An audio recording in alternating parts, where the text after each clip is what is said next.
Welcome to The Endpoints. My name is Emer, and today I'm joined by Katie Bauer.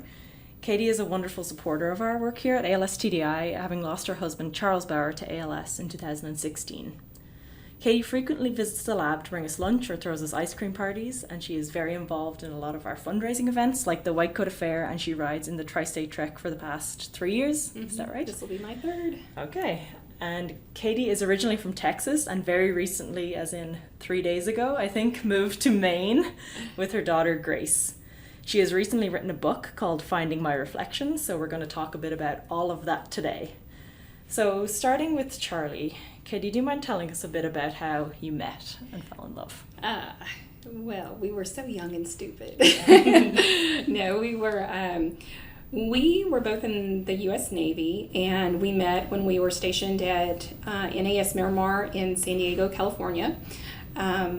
We actually worked in the same squadron, but we had different schedules and stuff, so it actually was a while before we kind of connected. And but that's where we met, and he was from Texas, which was kind of funny since I was also from Texas, and he was a funny guy. So it took a while before I took him seriously, but it all began, I guess you could say it all began at work. And it is kind of funny because a lot of young people in the military, at least where we were at, it seemed like a lot of people were getting married young. And I look back at that now, and we were both, 21 when we got married. Yeah. And I think back at that and think, what were you thinking, to be so young? But now I'm so glad that we did. And out of all those people, I mean, we're probably one of the few couples that kind of lasted. Mm-hmm. There's not that many that were there with us who are still with their same spouse. So, beat the odds on that one. Yeah, absolutely. Yeah. So when did you finish up in the military? I think you both then moved to Texas, is that right? So we, from San Diego, Charlie got, he was deployed to the Valley in California.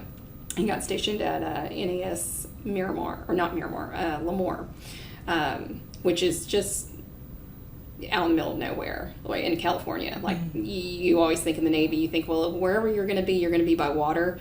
Yeah, that is not how things happened. And had I known that, I may not have joined the Navy. But I'm glad I did. And about that time, I got out, and we were only there for a year. And then he ended up getting stationed on Whidbey Island up in Washington State, which is just north of Seattle. It's in the Puget Sound, and it was really, really beautiful. And we were there probably about 4 years. And we were both in the Airmen Division of the Navy, which back in that time, I think they've done away with it since, but there's airmen, firemen, and seamen. And as an airman, you're usually going to be working on some form of aircraft. And so that's what we did. And he went on to 6-month deployments. One was a Westpac, one was a Med Cruise. Went on several workups. So I want to say in the first 4 years of our marriage, maybe we spent 2 years together. So maybe that's why we lasted longer. And so while we were up in Washington, that's when I went to undergraduate school, and I got a degree in English and theater for teaching. And about the time I finished with that, then he was getting out. So then we ended up moving back to Texas, and we lived in Texas for, the rest of our marriage, but at least 15 years, I think, in Houston, so yeah, before going to Madisonville. And somewhere along the way, your daughter Grace was born? Yes, so we had, it took a while. We were married probably 10 or 11 years before we had Grace, and I think when we first started talking about it, I was like, yeah, I think we should, maybe we could have a kid. And I think his response to that was, well, I don't know if I want to have kids. And I remember thinking, what? I'm certain we discussed this. I'm certain 10 years. This would have been a deal breaker for me. So anyway, we ended up having Grace in 2005. And she is a very unique individual. She's definitely got her own personality and is a pretty strong character, and and she's had her share of rough times. When she was born, she got stuck and ended up with a brachial plexus injury on her right arm. And she's had to have 2 surgeries, and so she's always grown up around disability. My dad was a C5 quadriplegic, and we started taking care of him in 2006. She was only 18 months when we started taking care of him. And so he was in a wheelchair, and he had a trach, and so she's just always grown up around some form of disability. Yes, it's almost like a normal term. Right. And in some respects, I think that probably helped a little bit when her dad got sick, because it didn't freak her out as much as maybe it would someone else who's never been around that kind of stuff. So she was familiar with electric, wheelchairs, and she was familiar with the trach stuff and caretaking and everything. So I think that kind of helped a little bit. And if you don't mind talking a little bit about when Charlie was diagnosed and what your family went through at that time. So it was in 2013 he was diagnosed, and I would say he was diagnosed in July. I think at first, when we first started noticing something, it was probably about April. And by this time, we had already started looking into moving out of the city and wanting to live in the country and really trying to figure out how to make that happen. His job was centralized around Houston, but he traveled a lot. So we were trying to figure out how we could make this work, or if he wanted to transition into a different career. I had just recently gone to law school and graduated and got licensed to practice law in Texas. And so he started to, what he said is he felt a numb patch on his tongue. He said it almost felt like a square in the middle of his tongue. And I had noticed, I would come home, and he usually would get home a little earlier than me, and I was noticing him slurring. Well, I was thinking he's sitting there drinking a 6-pack of beer or something before I get home, and I would ask him, well, how much have you had to drink? And he's like, well, I've just had 1 beer. And I'm like, really? Would you slam it? What's going on here? So when we, looking back on it now, or once we knew what the diagnosis was, I think that he could kind of tell something was up probably starting in February of that year. And with him, he had bulbar onset, and it was a devastating diagnosis. When he started going through the testing, what they do, and of course it took so long to understand this, is they have to test you for everything else, and when everything else is coming back negative, you start to get closer and closer to the determination that it is ALS. And about halfway through that process, he had seen something online because he was Googling everything and diagnosing himself, and but he came across something about ALS, and it was a video that showed someone with ALS, and he came to me and said, I think this is what I have. And I just started watching it, and I thought, no way, there's absolutely no way this is what you have. And I just would refuse to acknowledge that was even a possibility. I just could not accept that wasn't an option. I don't think we've ever prayed so hard for cancer, for a tumor, for MS, for Lyme disease, anything except ALS. And that's, you're up against something pretty horrific when you're praying for cancer, which most people who get cancer are praying for anything else. And what that really means is that you feel at the very least that there's a way to fight it and that you have a chance. Because with ALS at this point in time, there's, nothing. And at that point in time, there was very little awareness about ALS. That was 2013, and the Ice Bucket Challenge didn't happen until 2014. So that was huge. We really felt like when that came around, that was the answer to prayer, is that, finally someone's paying attention. And hoping that meant that more could be done, and that hopefully somehow, some way, there's going to be a cure and there's going to be some treatment.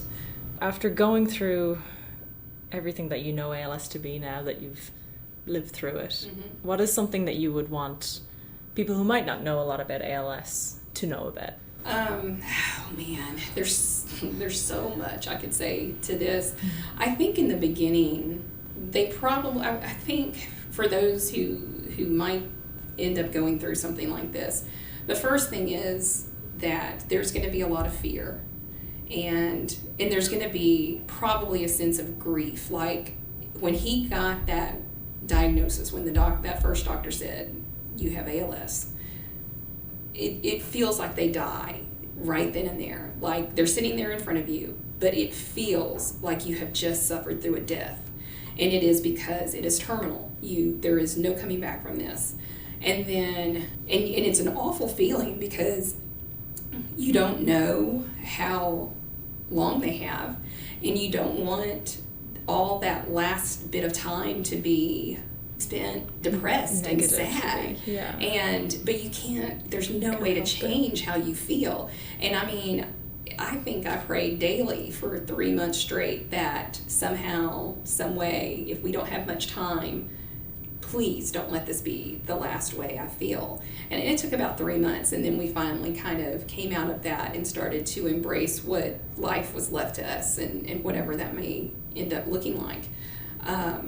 So I definitely want people to know that if you're feeling that way, just keep hanging in there, because hopefully, that feeling will leave you, and you're going to be able to make good memories.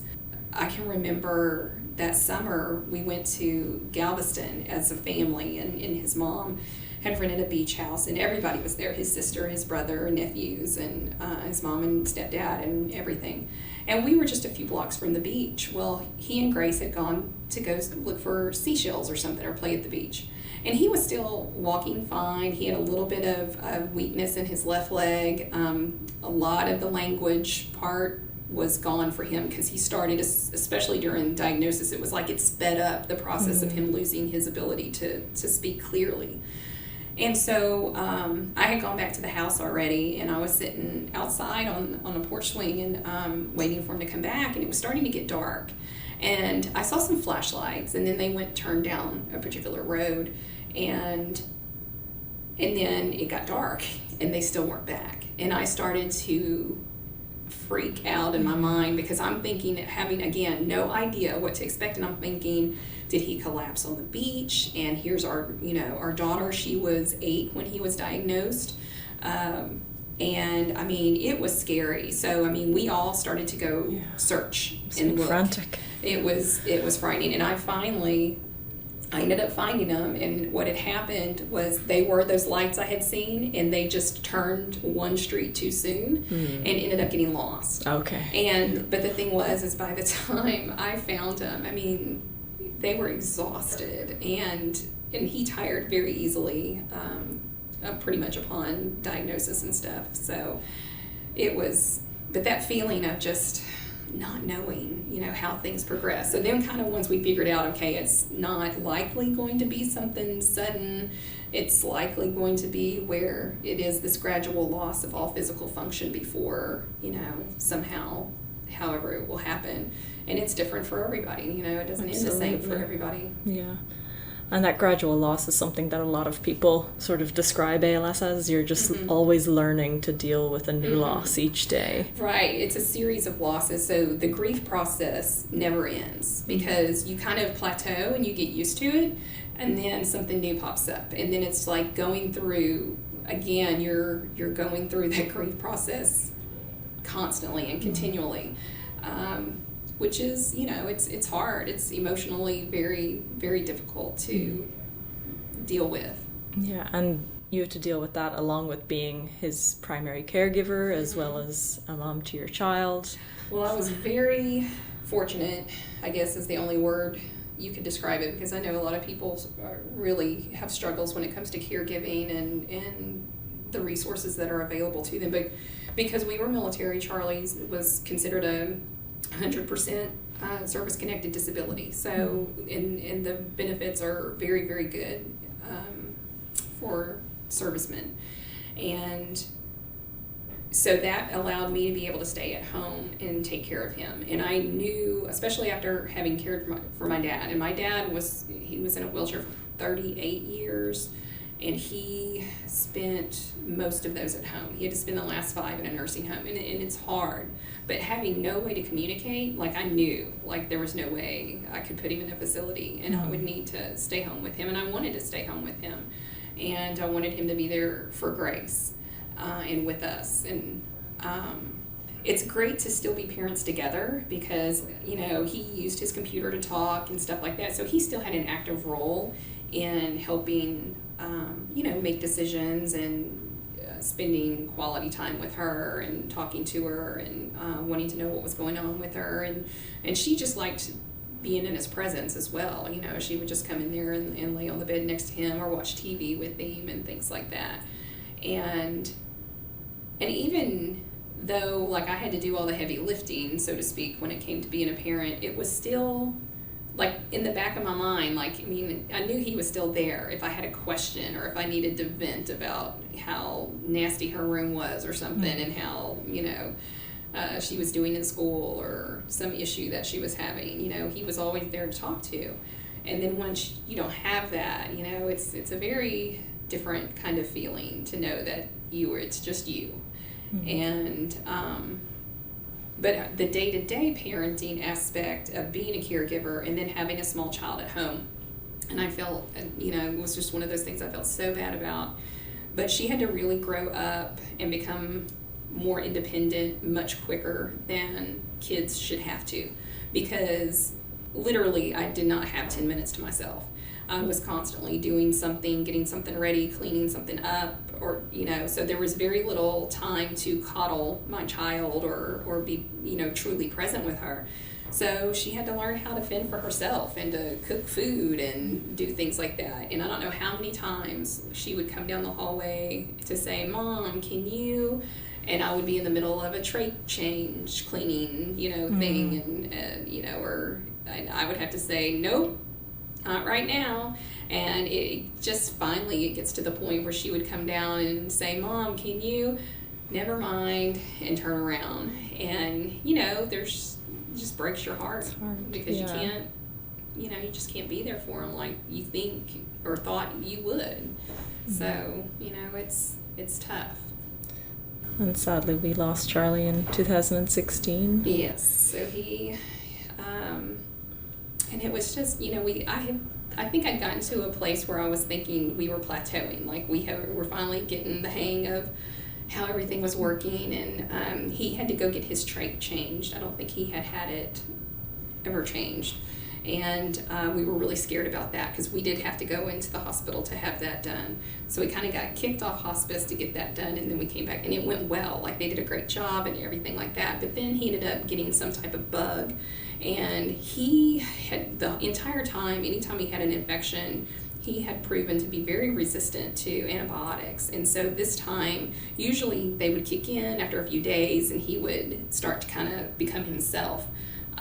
We always knew something was up when he kind of started to go off, is what we called it. It would be where he would lose focus and he wouldn't be able to use his eye gaze, and he'd kind of stare off into space, and or he would be trying to use his eye gaze and it wouldn't make any sense whatsoever. He couldn't formulate any words or anything like that. And then we just, I mean, the antibiotics just weren't working. And at that point, he was in a state that we had talked about before that we referred to as locked in, where there was no communication, there was no awareness of his surroundings or anything like that. And it was that point where he had said, if I ever get there, then you got to let me go, because I don't want to be here in that state. And that was the point where they started kind of the palliative care. So, and then that led into October. And since then, you've chosen to stay involved in trying to find treatments and a cure for ALS. So can you tell me about, I know you have your group called Hope Runs Deep. Hope Runs Deep, yeah. Well, I guess I should go back to the Ice Bucket Challenge briefly. So when we did Ice Bucket Challenge, we just wanted to participate. We wanted to raise money for research. We didn't really know a lot about what was going on out there. And I can remember what we did is we listed a bunch of different ways or places people could go to make donations. At that point, I don't think our focus was on TDI. And then afterwards, I think Charlie had said, you know what? He was like, it's this organization over here. This is the one that I think is going to be the good one that I want us to support. And that was TDI. And during that last year when he went after the trach and he was pretty much bedbound, I came across a thing on Facebook about the tri-state trek, and I looked at it and I thought, you know what, that looks really cool, and I'm going to do that one day. And then I just didn't realize it was going to be so soon. So when he passed away in October, the first thing I did, probably after the immediate necessities that have to be done, is I looked up the tri-state trek and looked when registration was going to be, and then I sent an email to my cousin who owns a bike shop and said, I want to do this. I don't know how to ride. I don't know how to do anything. I mean, I knew how to ride a bike. I just didn't know how to do a road bike. And so I signed up for Trek and got out here. And that's where I really met TDI. And the fact that I saw, there were people who worked at TDI who were not just working the event, but who were riding. And to see the scientist team riding is amazing. Even though you really want to wrap them in this big bubble and don't let anything happen to them. And just the personal way that everyone interacts. I mean, there's so much empathy, and there's so many people here who have connections, personal connections, who were affected in some way, or who had a family member, or who had a friend. So it really gives you the sense that there's a very meaningful amount of work that goes into looking for the cure here. And it was just really cool that ended up being, that was the organization that Charlie had wanted to support. And then, we kind of came together in some way on that.